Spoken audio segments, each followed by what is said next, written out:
you ready? I said, are you ready for Let's Talk Whoa Hockey?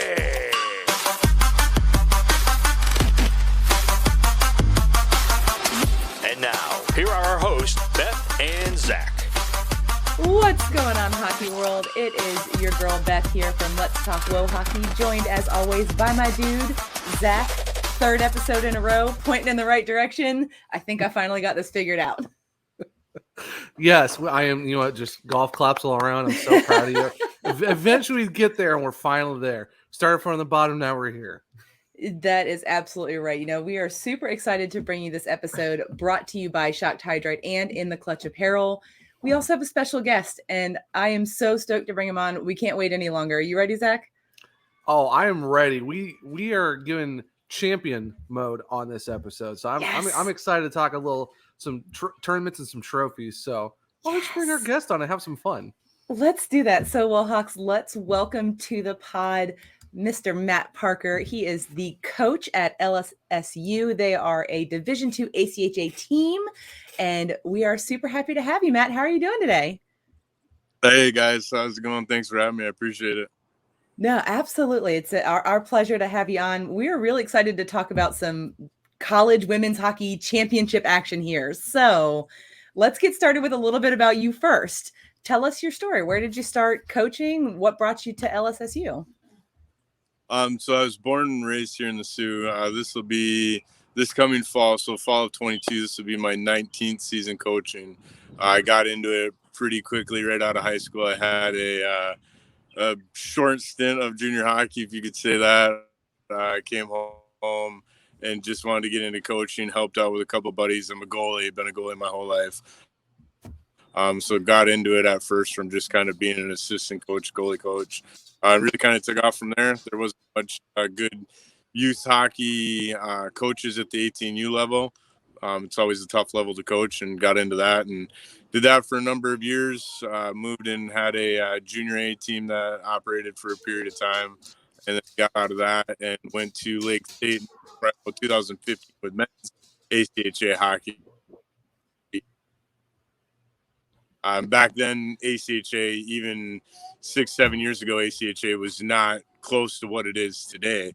I couldn't really get a big support group going, and I went back to coaching hockey myself, and a couple of friends at the university kept on about what they were going to do. And long story short, Lake State jumped in the boat with kind of everybody else in the state of Michigan with women's ACHA hockey, and I got lucky enough to get an interview position for the job and get hired, and started June of 2020, and then it was a ride, as you know, everybody knows how COVID. Yeah. So we got hired June of 2020. School started August 2020. We were hopeful that first semester getting in there. COVID hit. We didn't get a game in first semester. Second semester, things went well, and we got games in. Didn't get a single game in, didn't get a single win in that second semester. And kind of lit my fire for what went on this year. Got lucky with the way that things went this year. What are you doing? It looks like you got a fort getting built back there. First, the coach went talking. I have two daughters.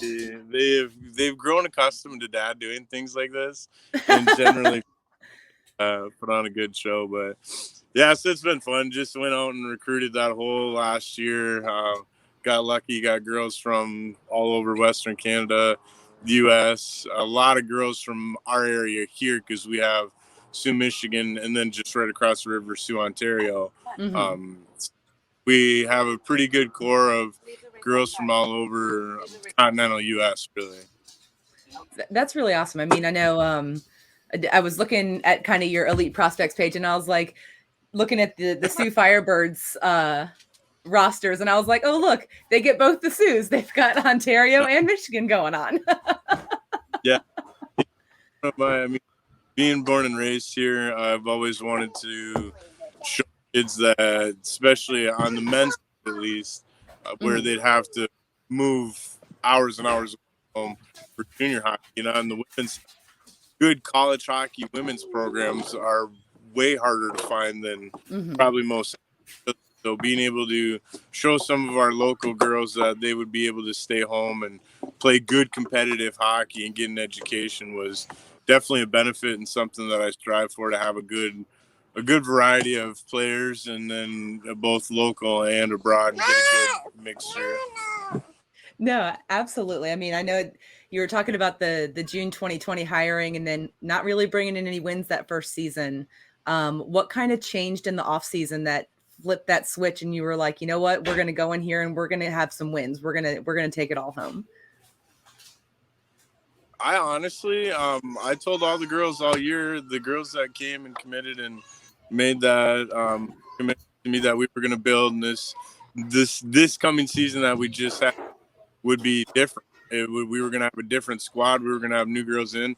I brought in, oh Lord, about 17 of that first year, and then I brought in another 20 players last year. Everybody really going in knew that I had a good core of people. We just didn't, that first year, COVID, it was just, it was tough for everybody. Mm-hmm. It was really work for us. And one of the big things that I told all those girls, and we told all the girls, that it would be different. Like, trust the process. I know it's such a cliche saying, but trust the process. Trust that it'll happen. We just needed to continue to do the right things the right way. Busted my rear end recruiting myself and our assistant coach, who's the men's head coach, and recruiting all summer. And looking for the right people. Quality of character is something that we live by pretty much up here.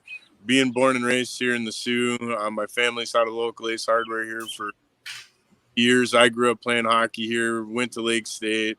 So getting good quality people is probably one of the more important things that I strive for. And I think that's easy. Good hockey players out of that, because when you can push them to their limits, and that's one of the things that tell a lot of my girls, that, again, like, I dislike it because it's so cliche, but get used to being uncomfortable up here, because as long as you're comfortable with the campus and the process and the school and what you're going to school for, the hockey will come easy, because that's really where we go hard. So getting good quality people, I think, is what changed it for me. I'm a firm believer on that. You're going to get some bad bounces. You're going to have some really tough days.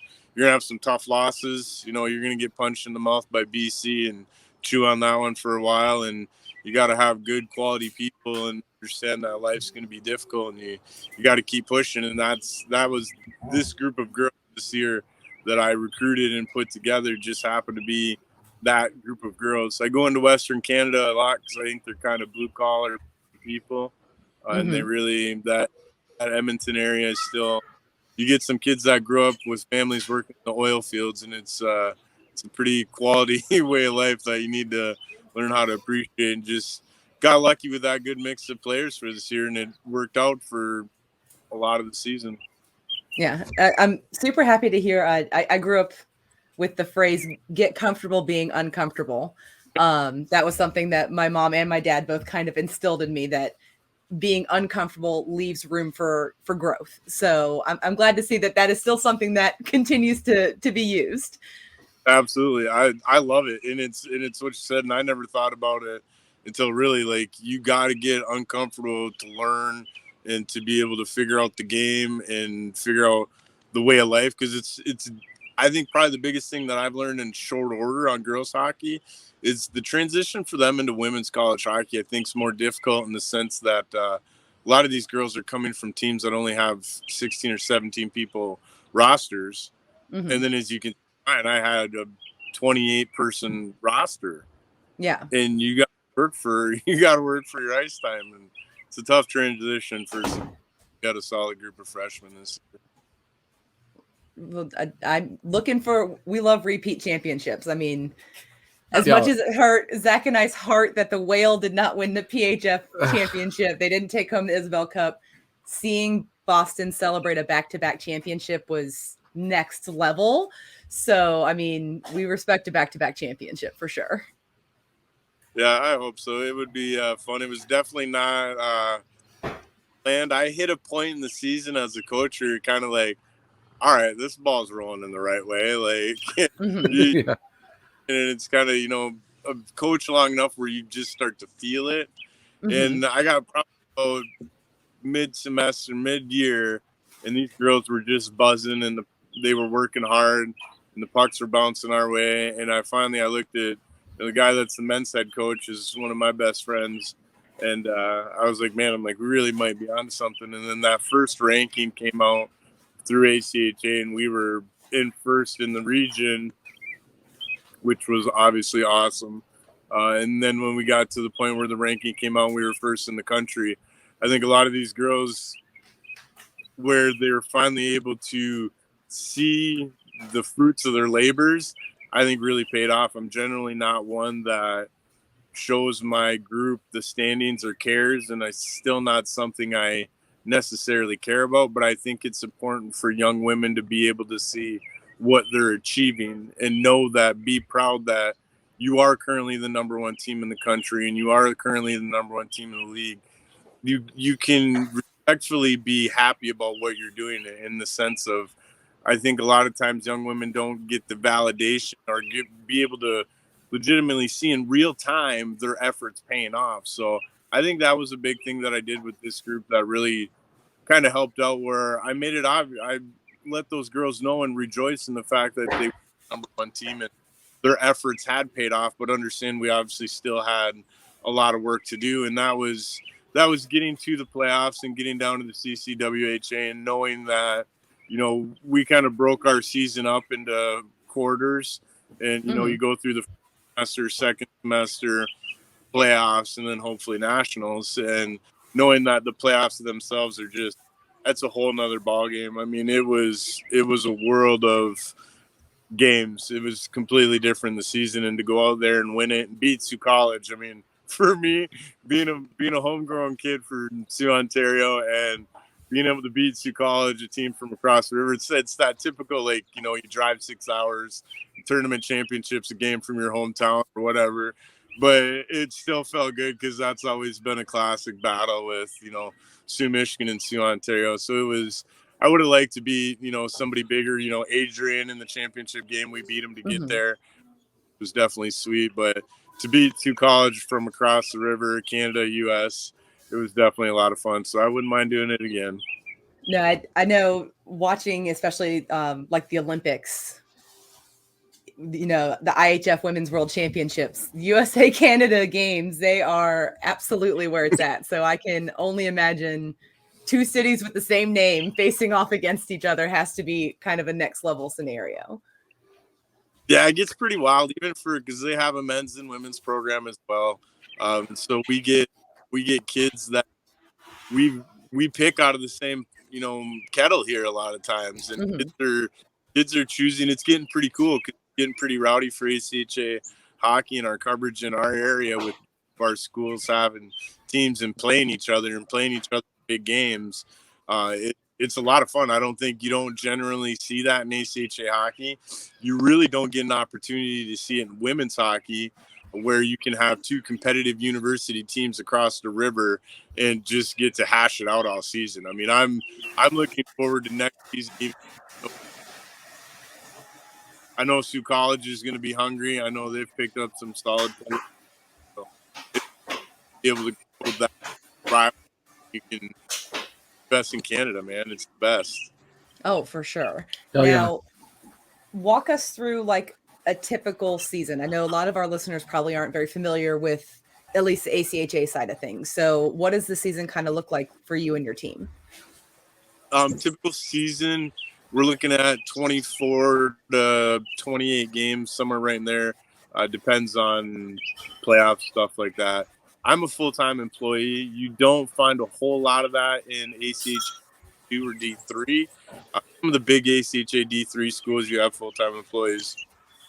A lot of the ACHA D1s, you have full-time employees. One of the main between us and our regular season, where, like I said, 24, 28 games, we're traveling. We get the beauty of being a small school like Lake State, but we still get to play all the Big Ten schools, basically. So every team in the Great Lakes region that you can pretty much think of that has a women's team, Notre Dame, Miami of Ohio, Ohio State, Bowling Green, Central, Adrian, Grand Valley, everybody, Northern Michigan. everybody in the Great Lakes region that has a women's team will play there. We travel much like an NCAA program. We take a charter bus every weekend. Most of the time, our games are Friday night, Saturday afternoon, and then we bus back home. I'm only 37. We're sleeping in Hampton Inns, and I feed my girls well. I have 2 daughters myself, and I really kind of operate this program as if I hope someday when my daughters, God forbid, choose to move 1,000 miles away from home to play for hockey, that I better like their hockey coach. So I'm a big believer in karma and do my best. So we just operate I would say, a typical season for us is we're not NCAA Division I, but that's our operating standards. We're not that. I'm not scholarships. We're not Liberty, but we very much operate in that frame of mind where these girls understand that this is a smaller community. This is a hockey community. When you get out and you start wearing our gear in town, whether you're at the local grocery store or eating downtown in one of the restaurants that's likely owned by a family friend or somebody I know, the culture that we have around our programs is that very much of a good quality character NCAA program that we can hopefully continue to do. And we do a lot of volunteer. When the girls get here first, right when they get here at the start of school, we do a stand-up and paddle day. It's our river fest. We just go out and have a big river fest that Saturday before school starts, and paddle boards, canoe races, stuff like that.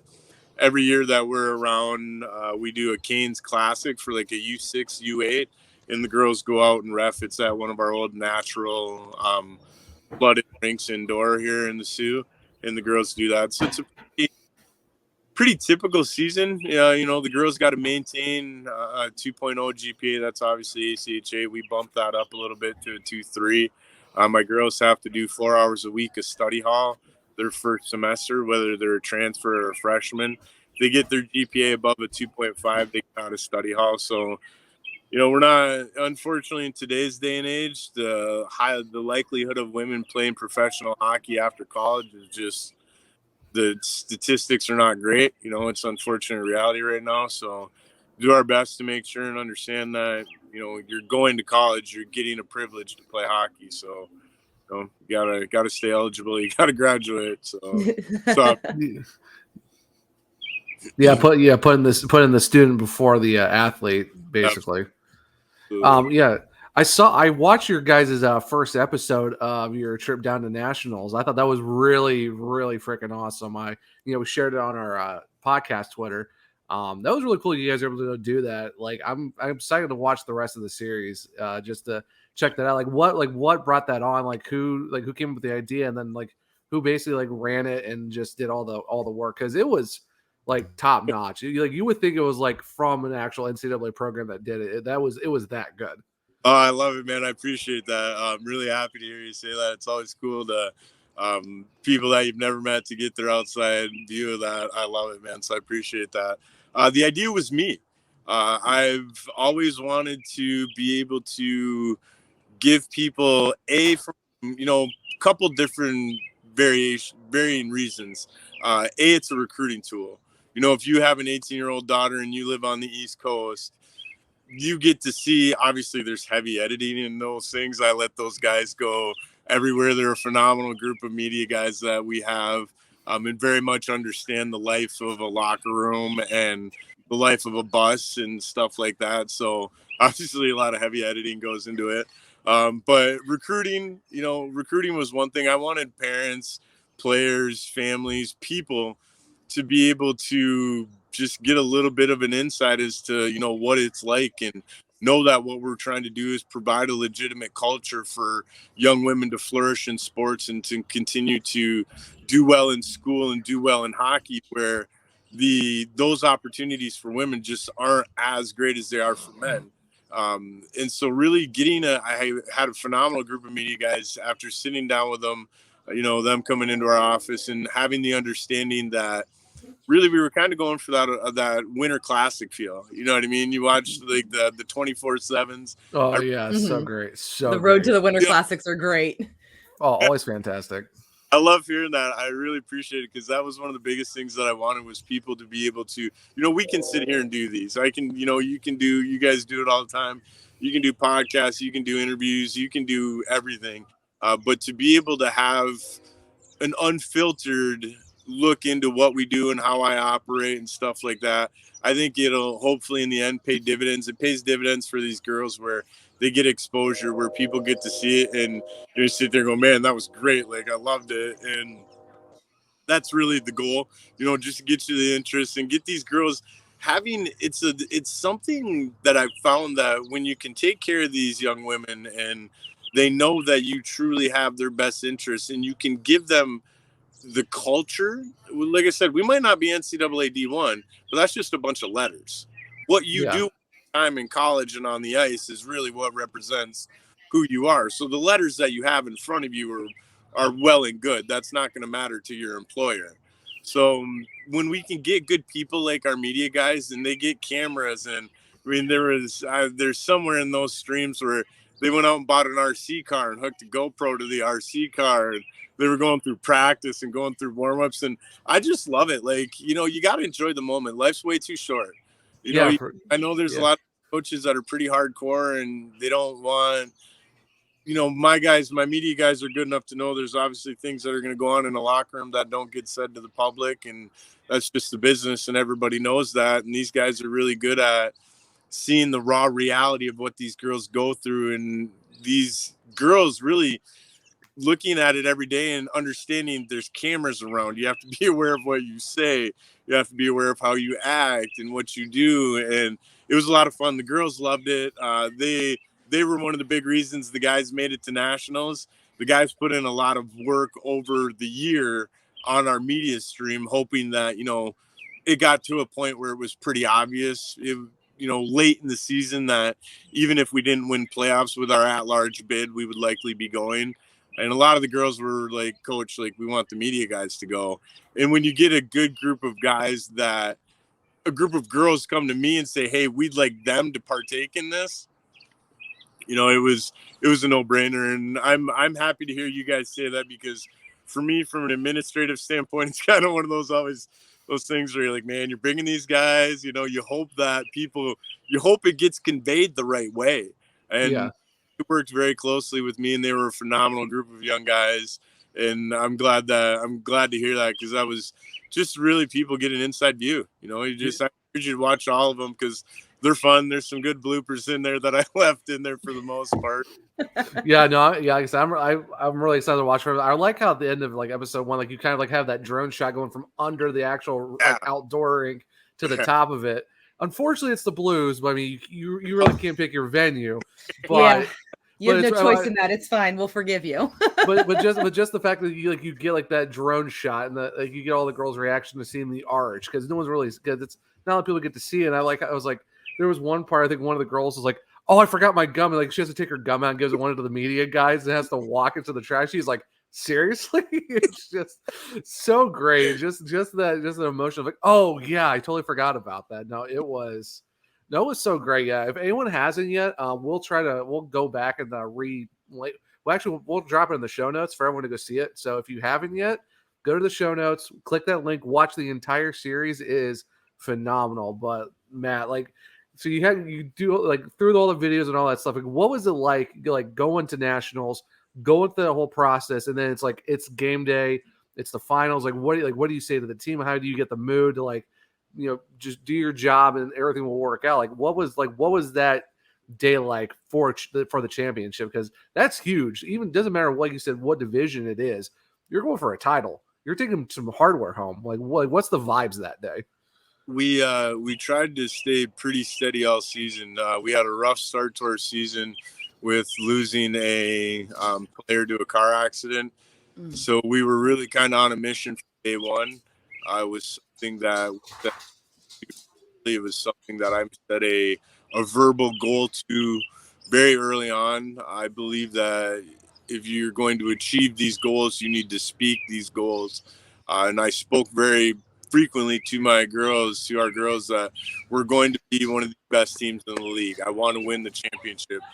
I want to go to nationals. This is what we want to do. This is our goals after everything that we lived through last year. And playing in the championship was pretty steady. It was pretty same for us, really business as usual. And going in there, looking at those group of girls and sitting in that locker room before the championship game in the league, and you've already accomplished so much from where we went from 0 wins in a program starting in COVID to, at the time we were in playoffs, I think 24 or 25 wins. And that in itself is just a successful season. And, I looked at those girls and said, you'll regret anything you don't do. And it's so simple to say that, I'm not going to regret it. I will give you the best tools that I can give you for you to go out there and put that effort in. But, any shift you take off, I know it's a simple thing, but any shift you take off, those are the little things you regret in your life. That's how you don't win championships. And, I just told those girls, you got to bear down. This is it. You may never get back here again. So enjoy the moment that we're living in right now and go all out. And that's all you can do. That's all you can do for yourself, for me. And those girls bit their bottom lips and they went out there, and it was pretty gnarly. I mean, it's one of those games where as a coach, you kind of want to go out there and take a 6-1 win and sit back and be like, all right, let me enjoy this one. Yeah. But 2-1 win and, to score with, only a handful of minutes left in the third period, and that group of girls, it was the stars aligned. No, that's really awesome. So you travel for a lot of games and stuff like that. What would you say is probably the one you circle the most on your schedule? And it's like, is there something in that particular city, like it's a must go to, like, is it like for attractions or is it food? Like, what is that play? Like what city and like that team and like what place is like, no matter when we have to go here. Adrian, I hate it and I love it. It's one of those places, like I got friends that coach there. And it's one of those rings where I've never been to Adrian. There's a bar right above the benches and the windows open up. So as an opposing team coming into Adrian, it gets pretty gnarly and it's fun. I mean, it's one of the more fun environments. I mean, the Great Lakes region has some good old barns and there's some good places, when you get to go to some of the big venues, playing in Notre Dame's always awesome. It's Notre Dame, Notre Dame's. Yeah. So yeah. You know what I mean? Rinks where it's like Notre Dame. This is cool. And then playing at, rinks like BG, Michigan State, Northern, we get to play in some pretty cool rinks. But I would say out of all of them, even if there's only 100 people at a game at Adrian, there's usually a good portion in the bars and it gets rowdy. And we've just pretty right off the bat have developed a really good rivalry with Adrian. Like, good with the coaches. All the coaches on Adrian are great people on both men's and women's programs. And then we've just had absolute battles. I mean, and it's been so much fun to play Adrian, where even, Northern, we've gone back and forth with Northern and some of the other closer schools, but you get even Sioux College, that's just a different feel where you're, right across the border from each other. But Adrian would probably be the one. And their foods, I mean, Adrian's an old town. They got some good Italian in there. It's always girls, but Adrian's just a fun place. It's a cool little drive for us through kind of backcountry Michigan, and it's a fun place, and one that is, you go in there and you win and you sweep. It's just even better. Like, you go to Notre Dame and you sweep in Notre Dame. It's like, all right, Notre Dame, the rink's cool, but you know what I mean? You go to Adrian, it's just places where if you can walk out and get 2 wins out of Arrington, it's one of those buildings, and it's awesome. No, that's really cool. So I know you said you were a former goalie and you were a goalie coach and stuff like that. We're very pro goalie here on the podcast. We love all of our goalies. If you can see my Corey Crawford jersey in the background, we are very pro Tendy here on this podcast. Very, very pro Tendy. So I'm curious, have you carried any of your, like, because everyone knows goalies are weird. Have you ever taken any of your traditions as a goalie put it as your like daily ritual as a coach, or are you kind of like, nah, I'm not one of those type of goalies. Like I'm pretty chill. Like, or are you one of those guys that's like, I got to do this in a certain order to do this? Yeah, it's a great one. I did take 2 things with me, but I think it's just bad habits. I stepped on the lines as a goalie. Like in between periods, anything like that, I never stepped on the lines. The goal line, lines, never stepped on them. That one has subconsciously carried over with me. I don't step on any walking as a coach, depending on what rink I'm at, if I got to walk across or if I could just jump on. But I don't step on any of the lines, which is made for a couple good times where I've almost ended up on my rear end. And I'm the last one off the ice. I was the last one off the ice as a goalie, and I'm the last one off the ice as a coach. And it's just something, it's your sanctuary out there, that rink, and I just kind of like closing the doors and being the last one off the ice, regardless, win or lose. And that's just a couple that I've carried with me. Nothing team wise. You get into the mix with girls, and I let those girls do their thing when it comes to that kind of stuff. But no, for sure. So what were you rocking back in the day then? Like, were you rocking Coho? Were you rocking CCM? Like what's the gear you're rocking with?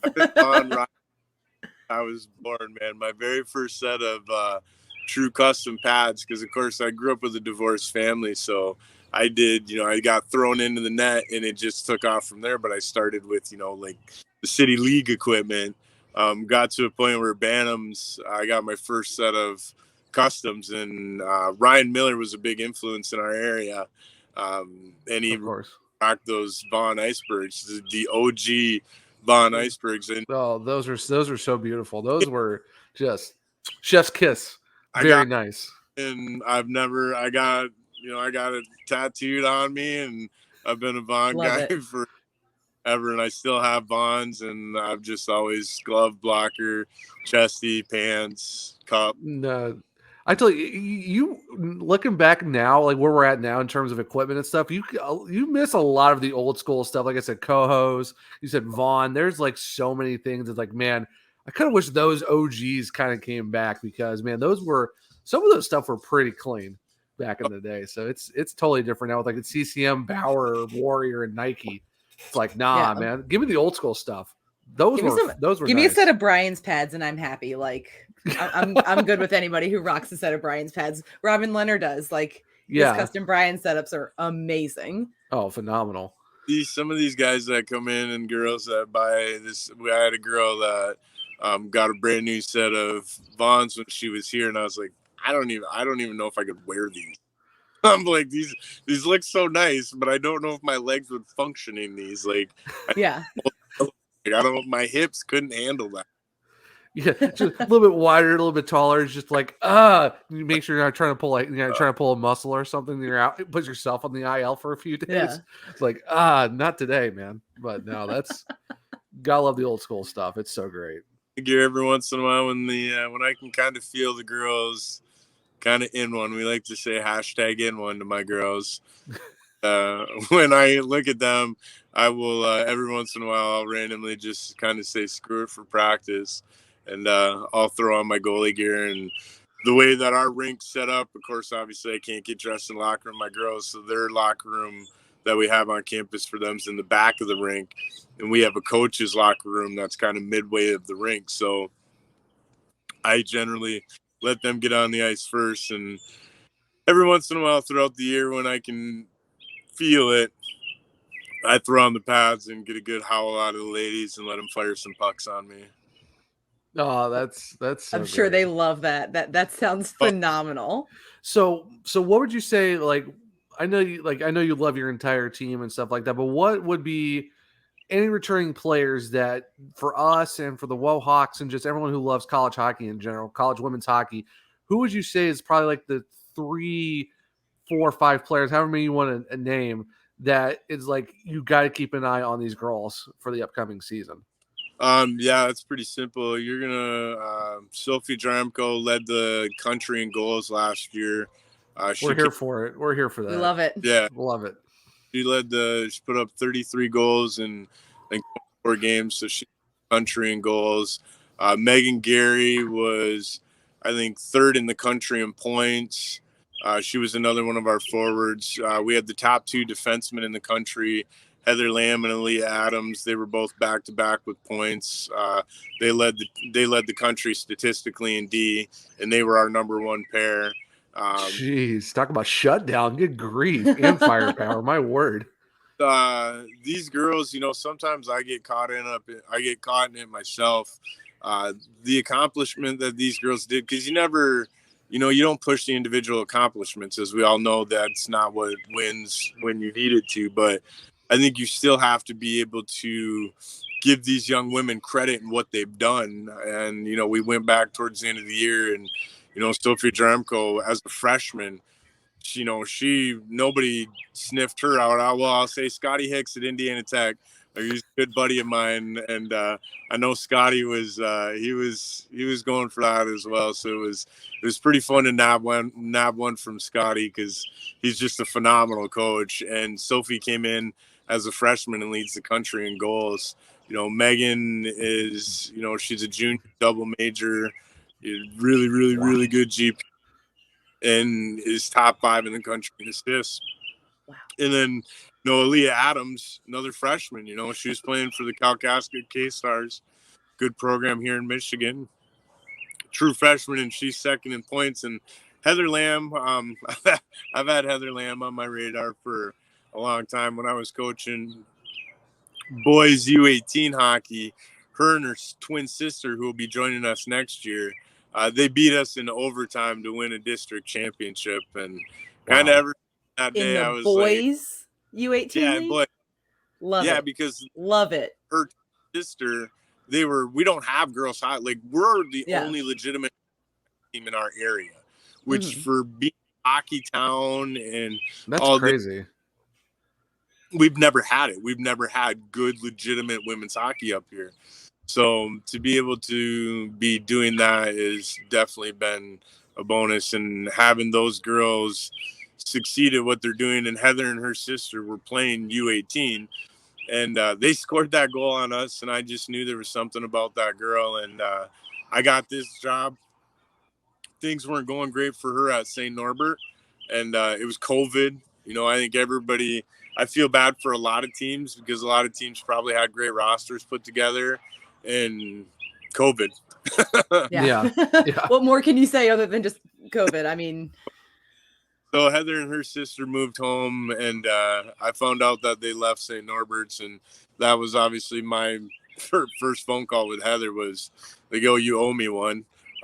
So I was like, "You need to." So like, now you're like, "Okay, we're good. Like, now you come play for me, and we'll figure this out." And it's funny, because she scored the first goal against Sioux College. Like 17 seconds in, she picked the puck up and she went down and she buried the first goal for the playoff championship. And she looked at me. She's like, "We good, coach?" And I'm like, "No, I need one." Yeah, give me a championship, we'll be fine. Basically. So those are a group of girls, but I'm pretty excited about what we have coming in and what we're growing at Lake State, where we're hopefully going to be a program that I believe will beat teams in our depth, where our fourth lines are going to beat a lot of fourth lines. That's hopefully going to be my goal in the next year or two, that we're going to have, on top of having some of the best goal scorers in the country, that we're going to have one of the best fourth lines. I think the fourth line you can either have a really bad fourth line and legitimize rolling 3, or you can win games with a really good fourth line. I think you can look at NHL playoffs now in college hockey, and when you hear a commentator say, that fourth line really did it for him tonight, it's hopefully with the depth of the program that we're going to have coming in, that we're going to have one of the best fourth lines in the country. So basically, what you're saying is you have superior hockey at Lake Superior, right? See what you did there. I had to. I'm sorry, I had to. It's like Zach is pretty good on the puns. He's pretty good on the puns. So I'm pretty fantastic, I should say. So I mean, no, but no, if you can have really good depth scoring, you can pretty much hang with anyone. It's like what Herbert Brooks said. What the legs feed the wolves. So basically it's just, you have the depth and you have, the good chemistry and just everything works right. You can pretty much just take on anyone and have no problems. Like you said, you're going and beating Notre Dame, you're beating Adrian, you're beating BG, Michigan State, all these other programs, going to nationals. Like, yeah, after something like that, like you got to just enjoy it and love the fact that it's like, all right, we can hang with anyone. Now they can hang with us, basically, is the mindset almost, right? You would have to think that. It's like who can hang with us? Yep, absolutely. And it's a scary place to be. Yeah. You're the hunted, not the huntees. A lot of people think it's great, and you go through, that was, one of our things that we talked about all year is, well, this is our own road. We're paving our road. Construction is dirty. It's hard. There's bad days. There's days you don't want to do it. But you have to focus on our road, set your curbs, know your parameters, know what you want to do, and then lay the bricks every weekend. And like I told the girls, every team we drove through and every team we beat was another brick that we laid in the road. And you have control of how those bricks are laid. You can have good wins, you can have bad wins, you can have good losses, bad losses, you can have a win with bad effort. So it really depends how strong is that brick that you laid. And when you can lay a good quality brick, I know that sounds goofy, but you can put all the pieces together where you've gotten a win, the effort there, the bounces were there, and that's a good solid brick. And even in a time of loss, if it's a good loss, that's still a strong brick that continues to lay there for your foundation of your road. So your road's fine. That brick might not be the one you wanted, but it's still a good solid brick. And that's really something we drove home, where the simplicity of that, of legitimately just going out and putting in a good effort, generally pays off. Generally you get the bounces, and when you beat people to the puck and you control the puck, and that usually leads to good chances and good bounces. And that was really just every weekend was laying a brick. And the road to St. Louis, that was our mantra all year, the road to St. Louis. And I really wanted to get this group of girls to experience something like that, because it's an unforgettable experience. No matter which way it goes, it's an unforgettable experience. So to really, hey, one step at a time, every weekend's a new brick. And once we've paved all our bricks in, Flint, then we can celebrate. And it was a good time. It sounds like you're not only laying a foundation for success in hockey, but really, honestly, a foundation for success in life with your team. Yeah, that's, I mean, you hit it on the head there. It's my most important thing. One of the things I tell all my girls is, your hardest day at Lake State will be your last day. Your hardest day will be the day you graduate, because you'll be so in love with the hockey in the process and the way that everything went, that your hardest day on campus will be the day you leave. I'll be there to give you a high five and a hug, and that'll be it. Because, girls hockey, I really focus on, life's hopefully this big. The hockey that you get to play in college is this big, so you need to enjoy it. You need to enjoy every moment of it. And you just generally, you got to be a good person. Yeah. I think it's pretty easy. Yeah. Be a good person. And I think when you play that game that way and you live your life in that fashion, that good things happen to you. So I do my best to convey that to my girls, that, if you can just genuinely be a good person and put an effort in the classroom and put an effort in on the ice, good things will happen. It might not be tomorrow, next week, a month from now, but good things in the rink will happen. Good things off the ice will happen, and you'll get those bounces. And, fortunately for a lot of the year, that's how those girls played, and we got those bounces. Yeah. I mean, hockey, the beautiful game of hockey can sometimes come down to a singular lucky bounce. Like, that just really is this sport. That's just how it is.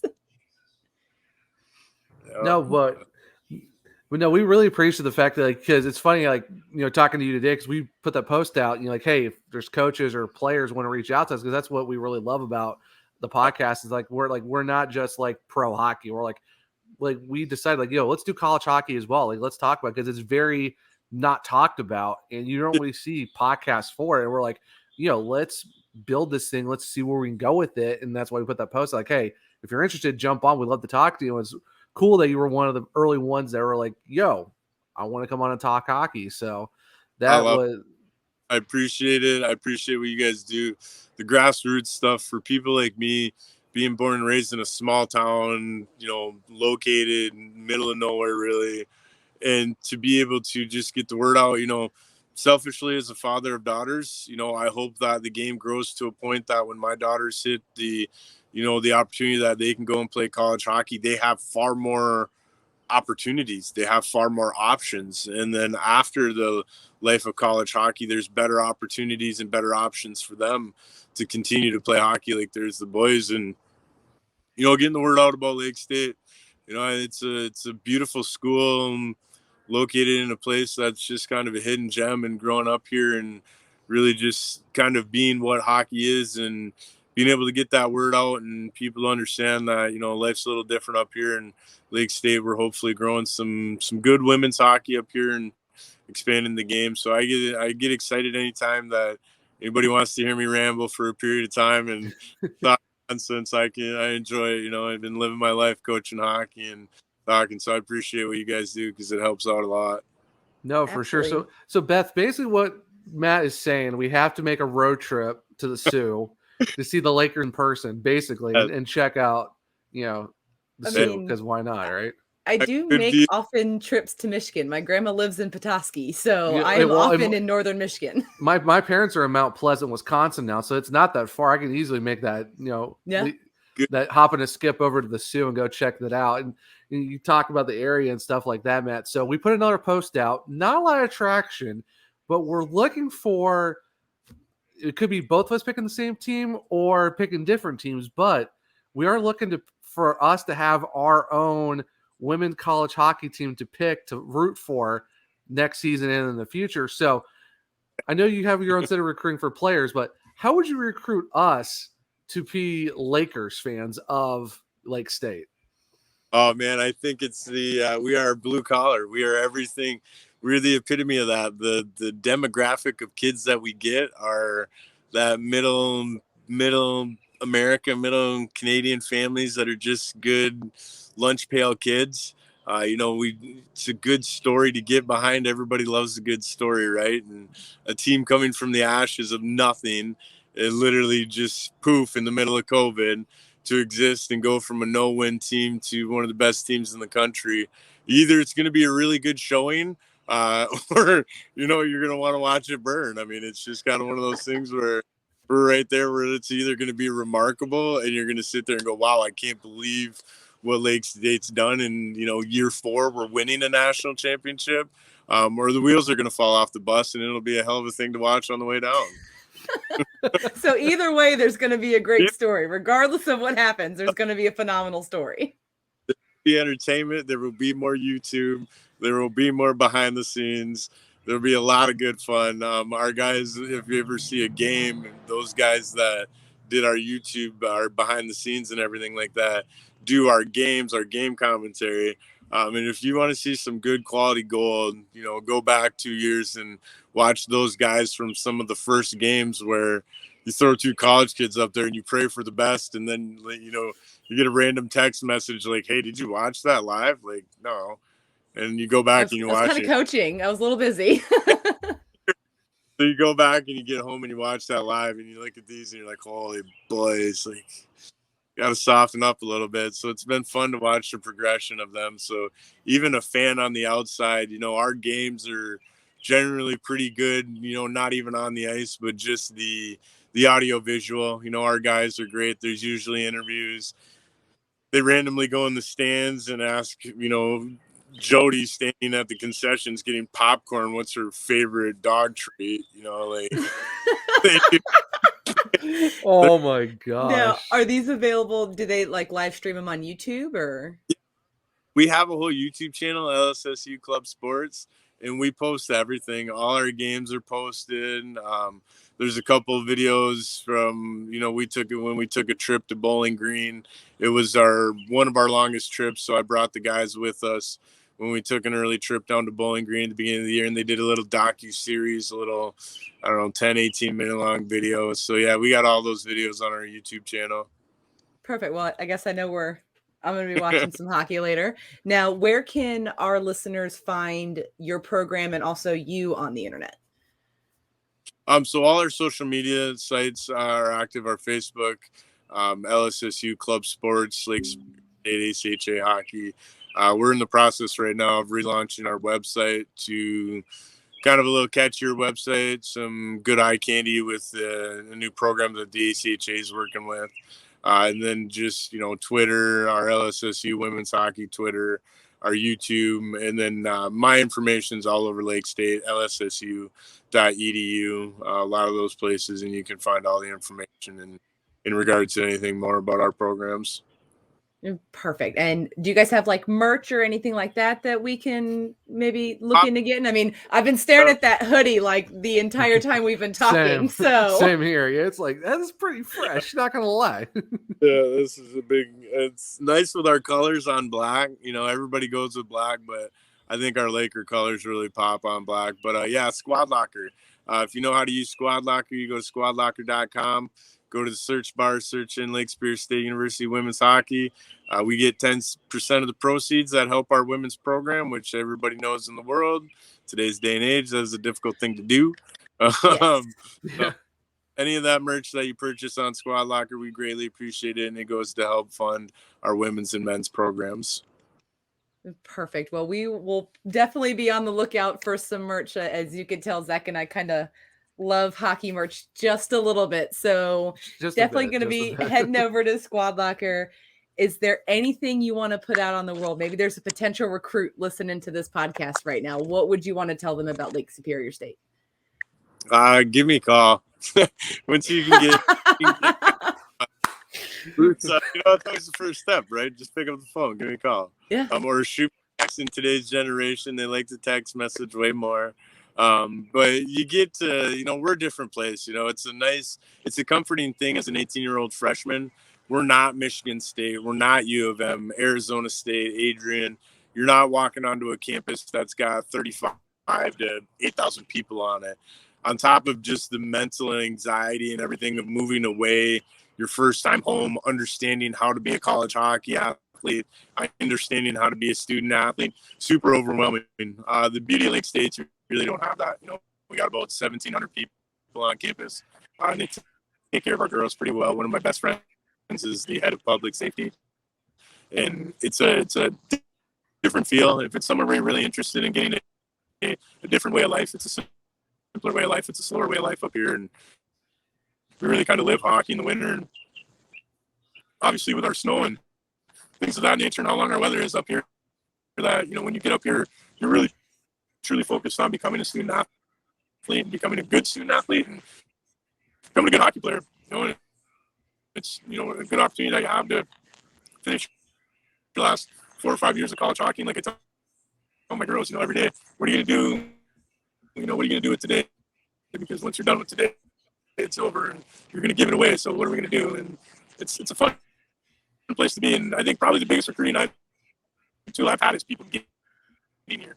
I had a family come from British Columbia and they spent a day here. And I generally the Sioux, the UP, you're gonna spend a day here and you're either gonna be like, oh wow, all right, I could do this, or you're gone. You are back across the bridge and you were out, because it's just one of those places that you either really enjoy and love. I get those girls and they get here on campus and they can feel what we're doing. That's a game changer. So going to any college, whether it's Lake State, anything, any recruit, go visit that campus, because if you can see yourself going to that campus and not playing hockey, then you're in the right place. Perfect. Well, I don't know if there's any better way we could end this with you, Matt. It was an absolute pleasure. We look forward to your upcoming videos on YouTube and watching those games as well. Thank you so much, guys. I really appreciate what you're doing. It was great to get the chance to chat. Yeah, absolutely. I hope you and your girls have a great rest of your day. Thanks, guys. Take care. All right, you too. Bye, Matt. Well, everybody, that was Matt Parker from Lake Superior State, the D2 ACHA women's hockey champions from last year.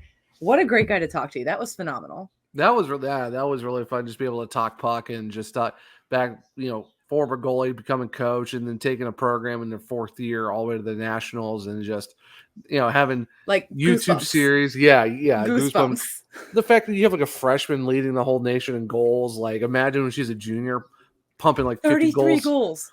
33 goals in a season. I'm That's calling by insane. the time she hits her junior season, I'm calling it now 2 years from now, 50. Putting it down right now. Putting it down. You know what? I'm putting it down. PHF. All right, that works.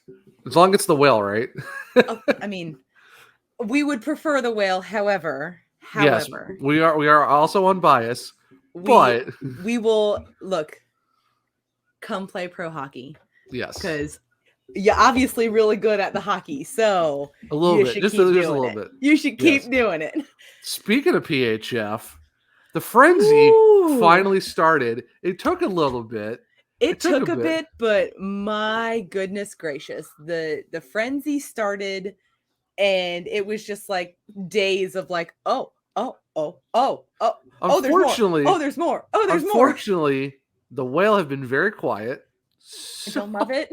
I don't love it. Like, I'm not here for it. I'm not here for it. The anxiety that I have that they haven't announced one signing. Luckily,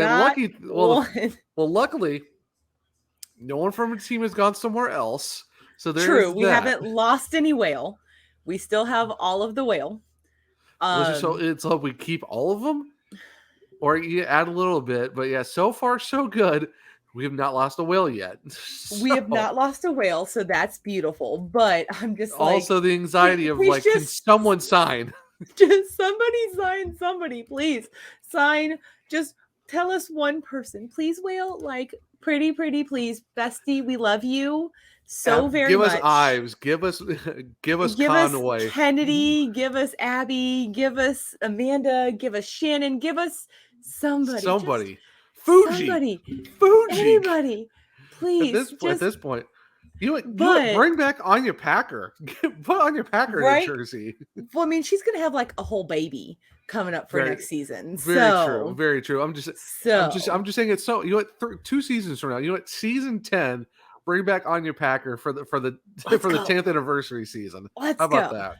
But I mean, like, we had a huge thing happen. Like, we talked about it on the last episode that it was rumored. Oh yeah. That Michaela Grant-Mentis was signing with the Buttes for a significant amount of money. 100,000 Canadian, which was like what, 75, 80,000 around 77, 78,000. Well, Michaela Grant-Mentis signed with the Buttes. That happened. She signed an $80,000 contract. $80,000 American. She is officially the highest paid women's hockey player ever. Reigning. I don't think they have announced the actual MVP for this year yet, because I think the awards are coming up. But the awards are coming up. She's a reigning MVP. Yeah, second in goals, like second in points, like just an absolute beast. Insane. Just insanity. The fact that they took her from the 6 says enough alone. Where the Buttes went from, because I think they finished last in this one off season. Just a couple weeks, just like we're like what, week 2, week 3 into the free agency period, the free agent frenzy as we call it. Put that on a shirt. Put that on a shirt. They have signed so many players.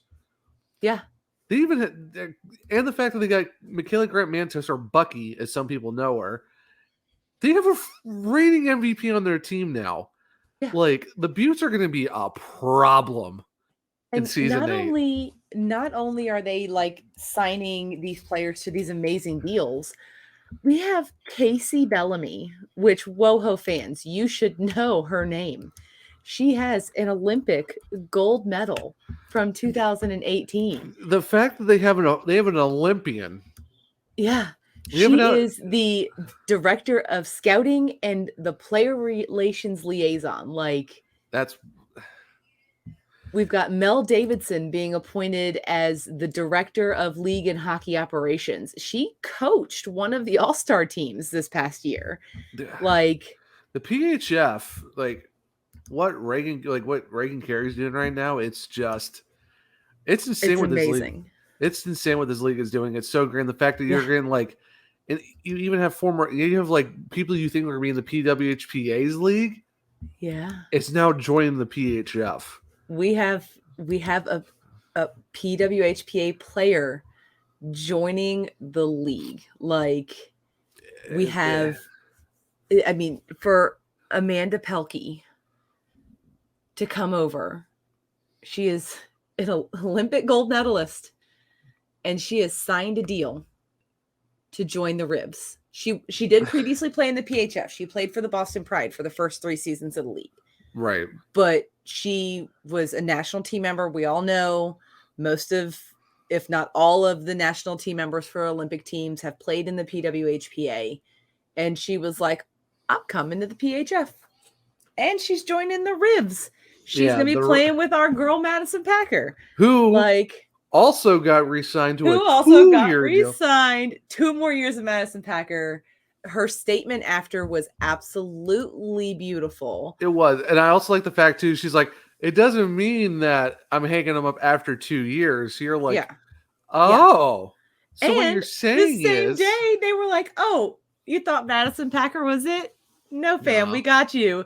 Because Kendall Cornine's back, too. Yeah. They got Score9 back. They got They got Captain America back. Now we're waiting for Rebecca Russo to probably stay with the Ribs as well. But the fact, too, that even Madison Packer left the door open, like, I'm not hanging him up after 2 years. It's just a 2-year contract. So what you're saying, Madison, is the will might be in play in 2 seasons. So you're saying there's still a chance. Well, I don't think that that's going to happen. So probably not. But you know what? She said in the announcement that it's her Ribs for heart life. says the logo on her chest is Steel Rosie. And you know what? I support it, especially we're here for it. When she comes out, she tweeted when her signing was announced, 2 more, becoming a franchise player with the Riveters has been a dream come true. Excited to keep setting records on the ice and breaking barriers off of it. As long as I am a Riveter, we will be a safe and inclusive space for all. And I look forward to welcoming our fans this season. Like we're here for it. Like we would love to see her in the Whale, but we're here for it as a lifer for the Ribs. But it's true. And I mean, you've got Elaine Truly re-signing. You've got Madison Packer, Kendall Cornine, Michaela Grant-Mentis signing was announced. You've got Jess Healy coming over from playing overseas. That's huge. I'm waiting for the Carly Jackson. Is she staying in Buffalo or is she going somewhere else? Because we need to know what Tough Mustard, aka CJ, aka where our girl is. The fantastic mullet is like where what are we doing here? That mullet is next level. Yeah, it's the tough mustard mullet is just peak it's amazing. Beautiful. It is beautiful. Plus the spins. We're here for the spins. Yeah, we love a goalie spin. Love it. I mean, I love our oil, but I'm not gonna lie though. You have to if you're talking about a jersey collection, if the Buttes ever decide to sell their like those really nice alternates they had for the outdoor game, oh my goodness. I know you love. I know we're both whale. Look, I'm a Jersey fan. Okay, yeah, I love a good sweater. That closet back here has. There's a CBJ jersey in there for crying out loud. I mean, that's what I'm saying. Like you have to get a CJ. Yeah. Buttes alternate jersey because I think it's so clean. I really feel like one of these days we need to have like a Beth pulls out all of her hockey jerseys episode where I just open the closet and I'm like, look, everyone, jerseys. Jacksonville Iceman, random Blackhawks. Whale.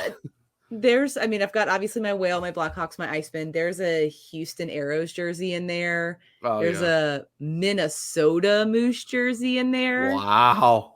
There's Paul Kariya. Gosh. There's a Paul Kariya Mighty Ducks of Anaheim jersey in there. It's my pride and joy. Somebody asked me if I was going to sell it once. I was like, over my dead body. Did you say it was also game use as well? Yes. Yeah. I'm sorry. Game use Paul Kariya, and it's the eggplant road jerseys. Not a chance. Yeah. On this green never earth. Gonna happen. Never gonna let you down. Yeah, I would sell that and be like, just kidding. It's mine. And it was like a Just random Rickroll dude on people. it was like a random dude on Twitter. It wasn't even like somebody that I know. It was just some like rando. And I was like, no, sir, I'm not selling. Even me or Courtney asked, you'd be like, I love you guys, but I love you, but no. I mean, I've got obviously I grew up in when we talked to announcer dad, we lived in Hampton Roads. So there's a bunch of Hampton Roads and Norfolk Admirals jerseys in there. There's a Russian jersey in there. I'm surprised. I'm waiting for you to get Rockford Piggies jersey just because at this point. One of these days I will have a Piggies jersey. I mean, the question is it the normal homes, or are you talking like those steel grays with like the barbecue type logo on the front? I honestly don't know. I think we need to bring someone on the podcast that might help you with your decision. There's one person that we have to ring up and be like, hey, do you want to make one of those, like, a jersey has to speak to me. Right. If that makes sense. Like, no, believe me, it makes sense. That's why I made a Conway with my first whale jersey. Like this Iceman jersey right here, this one down here. It's Publix. I mean, you have to. Number one, it's a pub sub. It's chicken tender pub sub. Yeah. But I was shown that jersey design before it was even like announced by a member of the front office. He was like, you can't tell anybody I'm showing you this. And he showed it to me and I was like, oh my God, I love it so much. Like everybody was like, these are awful. They're hideous. I'm like, but they're not. They're beautiful. Like the socks have like the same design on them. The socks have like subs on them. Yeah, like the ECHL thrive on specific. I mean, there's another Publix jersey right there, but it's like an apron. Yeah, I see that. Yeah. That's a Trevor Hamilton jersey. It's got the A on it, but guys who didn't have the letter, it said like "Hello, my name is." And it had like a little name tag on them. That's so great. Just like the beautiful minor league hockey game. It's just next level. There's some bad ones, but there's teams that know how to do it right. You can have really some great themed minor league jerseys. I'm pretty sure all of hockey Twitter saw the Jacksonville Iceman Thanos gloves from last season, not this past season, but the one before that. Yeah. I mean, the auction for those went ridiculously high, and we were all like, we love that people are finding out about these, but like we kind of wanted to buy them and now we can't because they're like real expensive. Yeah, when you get Marvel fans seeing something like that, you're kind of SOL at that point. Yeah, I just wanted Thanos gloves. Like, okay, there's one thing I have to ask. I know Wohawks are gonna ask me, like, are gonna probably ask themselves why there's this one thing in your video on your screen. This thing? Yes. For those who don't know, if you're not watching on YouTube, you're probably very confused right now. Yeah, go to the YouTube, subscribe, hit the bell. We've said that multiple times. Because if you want the giveaway, subscribe to the YouTube. We have 16 YouTube subscribers now, by the way. We got one more. Oh yeah. It only took us like 3 weeks just to get the one extra one. At this pace, it'll be ready by the Stanley Cup final. So anywho. You're asking about this right here. Yeah, find a way. And go hashtag go. Find a way and hashtag go Avs go. So obviously, so for those who don't know, care to explain? Yeah, well, obviously the Blackhawks didn't make the playoffs. Not by, not even by like they didn't just like miss it at the last. They were like there's 15 games left in the season and they were out of the playoffs. So there's not even an AHL 22 sim that had a shot of the Blackhawks making it. No. Like, so we did a belly up hockey roundtable back in January. It's been that long already. Wow. I know. It was are you sure? I thought it was like. I'm pretty sure it was January. I don't know. It could have been a different. I don't know. Like, what is time? What is time? It's wibbly wobbly, timey wimey. It's just a ball of stuff. Yes. Like, for those who don't know, watch Doctor Who. Yeah, Blackhawks hockey. Oof does. Caused me a lot of torture and torment and pain this last 12 months with everything going on. I'm so glad I have another team to watch oh man, I love hockey. Like, I've always loved hockey. I tell people all the time, hockey was my first love. It still is my first love. I love hockey. A lot of times hockey doesn't love me back. You love hockey? No, you don't. What are you talking about? No. No. No. Not at all. Anyway, I don't believe it. I call shenanigans. So around December, January, I just started watching other games because watching the Blackhawks hurt my soul. Still watch the Blackhawks, but it hurt my soul. You watch it as background noise, basically, while you're like Yeah. scrolling hockey Twitter, going, "What's going on in hockey Twitter?" Cry. Okay, cool. So back in that belly up roundtable, we were asked who we thought had it, and my answer was the Avalanche. I have just had this like feeling, very similar to my 2013 Hawks feeling. Like that season, you just felt it. Yeah. Well, and also you felt it. Plus, we've got our Twitter friends. Well, the admin team for the Avs are just they're next level. Like, let's be honest. They're the Western Conference of the Canes of hockey Twitter, basically. And I said then that I thought the Avs were going to go all the way. We were asked who were going to win it, and I said it. I put it out there. Everybody was like, pfft, and I was like, watch. Just watch. I have a feeling. And then, I mean, we met our wonderful Avalanche family on Twitter. We have a group chat with a bunch of Avs fans and me and Zach, basically. Yes. It's a bunch of Avs fans and then Zach and I. Also Bailey, another friend of the, Yes, but she's also an Avalanche fan. So she's a Hurricanes fan first. But she's also an Avalanche fan. Just like Lisa's a Capalanche. She's a Capitals and an Avalanche fan. Very true, but still though, there is context. You gotta give Bailey some credit. She is Hurricanes first because she is from North Carolina. Whatever. Who goes to college in Colorado. So context. Whatever. But yeah, you're not really an Avs fan. You're just there. I hitched my wagon to the Avalanche bandwagon. Find a Way is their playoff hashtag on Twitter. And obviously Go is their standard Twitter hashtag. Plus, I have my pom-poms. They do pom-poms for the playoffs. And you can order them on the internet for a whole $10. So I got pom-poms. ASMR for all of our audio listeners. Oh gosh, absolutely, absolutely not. That was not soothing whatsoever. It sounded like someone was just rubbing something over the microphone. No, absolutely not. Tried. I'm not good. Like, should I get up here and whisper? Welcome to Let's Talk Milwaukee ASMR. That's a little bit better, but I'm just thrown. I am shooketh.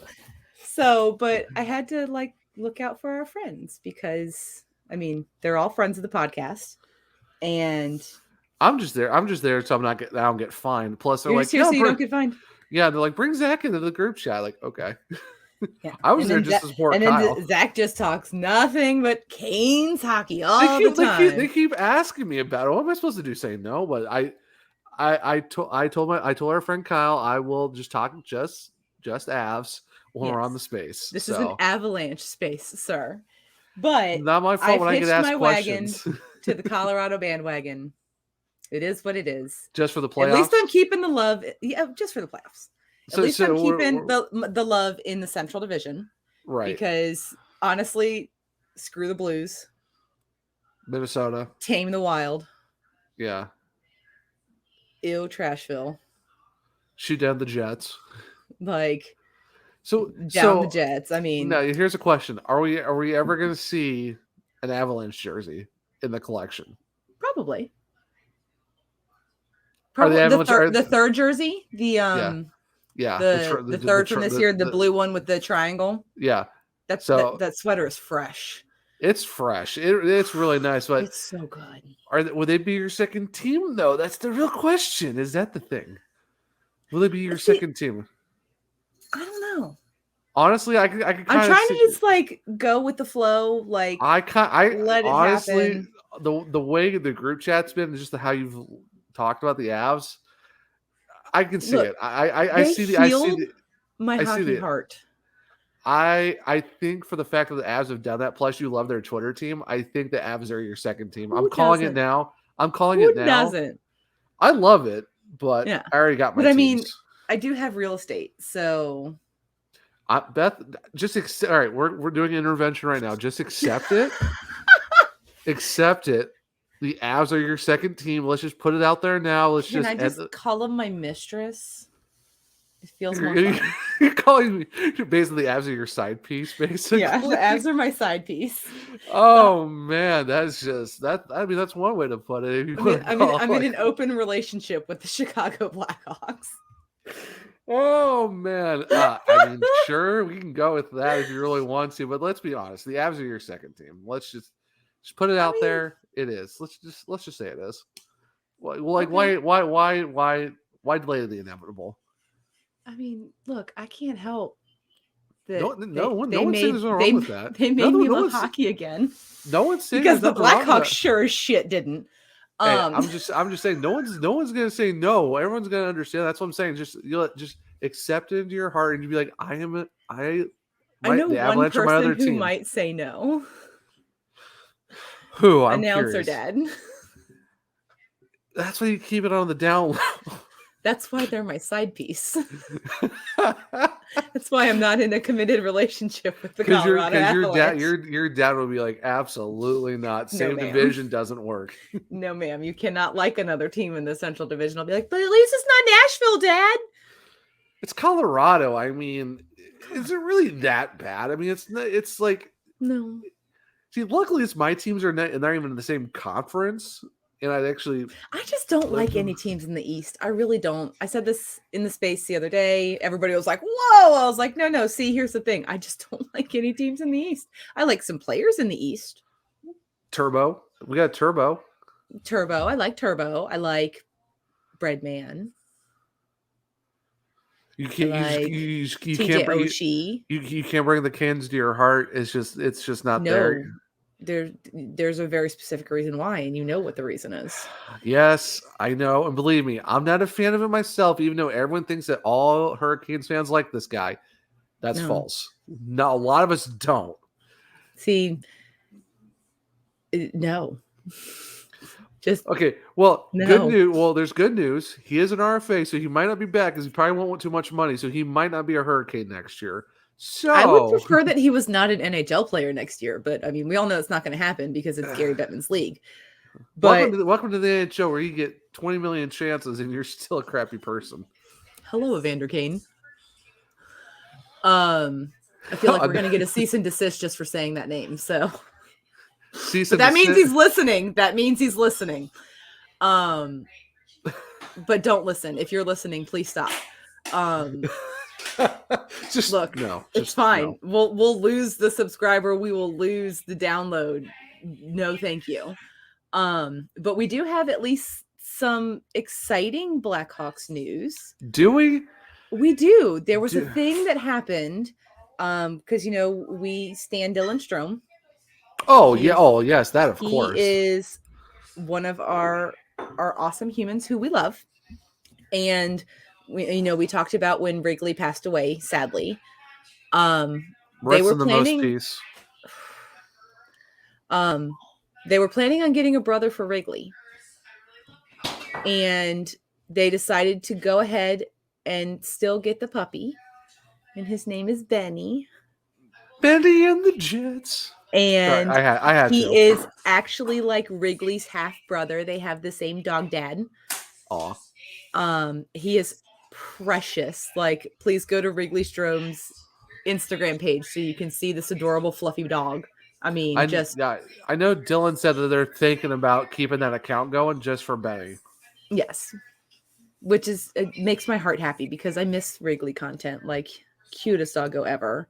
Yes. Cutest doggo ever. But we have the DeBrink dogs. We got the DeBrink dogs. We got Bert and Ralph. Come on, Bert and Ralph. Their names are Bert and Ralph, and they wear plaid shirts. And my thing is, like, how do you miss Bert and Ernie? Like, how do you not just? Well, because they had Ralph first. Right. Yeah. And then they got Bert. Yeah. You know what? The next dog has to be Ernie. Like, if you're going for Bert, you gotta go all in on the Bert and Ernie. I don't know, but there is a new beautiful Blackhawks doggo.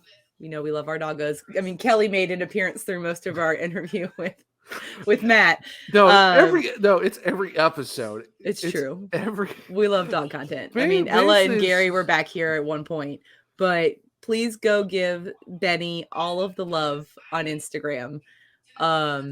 We love him. He's super cute and fluffy. So welcome to the Blackhawks fam. Benny, you are so stinking cute. Wrigley, I know you sent Benny to heal your parents' heart. So I'm sure he's going to do a phenomenal job. But that's all the Blackhawks signing news that we have. So well. There are some world championships going on, which kind of crept up on us. I didn't even know it was actually happening. I didn't either. I was all over the World Juniors when it started before it got cut short. Like, I was not all over the World Juniors. I boycotted the World Juniors because they kept the men's tournament going and not the women's tournament. Yeah, and so no, thank you. Yeah, well, that was when I was actually like out of work so I was basically home a lot. So it was like, it was hockey. I had to watch something at that point. So I get it. I would have done the same thing, but it's like it's hockey content. See, you remember talking to me. I was sitting on my hands, struggling. I know you wanted to watch the World Juniors. Like I wanted to watch so bad. Well, you live vicariously through my tweets. You've lived vicariously through what I was watching, basically. I muted anything that had the IHF hashtag on it. Darn. Because again, like I get that. I totally get it. So the Worlds are on, which I forgot. Yes. I didn't even like. It tells you how much of the fact that it's in the middle of the playoffs. Who decided to schedule that? I don't know. Why do we ask these questions anymore? Who puts the World Championships in the middle of a first round of the playoffs? Like, what are we doing here? And like, I didn't even like the roster. You look at the rosters, you're like, when does Miho ever make sense, Zach? Never. And the thing is, you look at the rosters of all these teams, you're like, there's so many guys that actually would have made these teams if they just waited until the playoffs are over. But no, now we're gonna have like these. I don't want to disrespect the guys that are on the rosters, but it's like these are B teams. Let's be honest. Seth Jones is the captain of Team USA, guys. Oh, Seth Jones. Oh, I like Seth Jones is a great guy, but Seth Jones is the captain of Team USA. Like we looked at the Team USA and the Team Canada rosters, and we were like, "Cool, we're gonna get annihilated."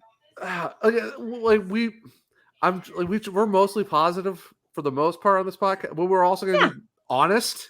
Yeah, we are not. Oh my gosh, going to sugarcoat anything. Seth Jones is the captain of Team USA. That's really all we should need to say. Everybody's going to know exactly. Yeah, and that's the thing. And that's the thing it's like I'm trying. Like I said, we are positive, but we're not going to be all these other like. There's not really going to blow smoke up your asses. Sorry. Yeah, I mean, there are some podcasts. And we're not just saying Blackhawks. We're just saying like, podcasts in general want to pump tires on some guys. Yeah, we will pump tires with these players who deserve it. Guys are not doing it. We're like, you've heard our episodes already about the Blackhawks. We're not here for it. Seth Jones. That's why we call it the pain to the joy of women's hockey. But we got to bring our fans back down to reality somehow. And you want to know how we do that? We talk about the Blackhawks.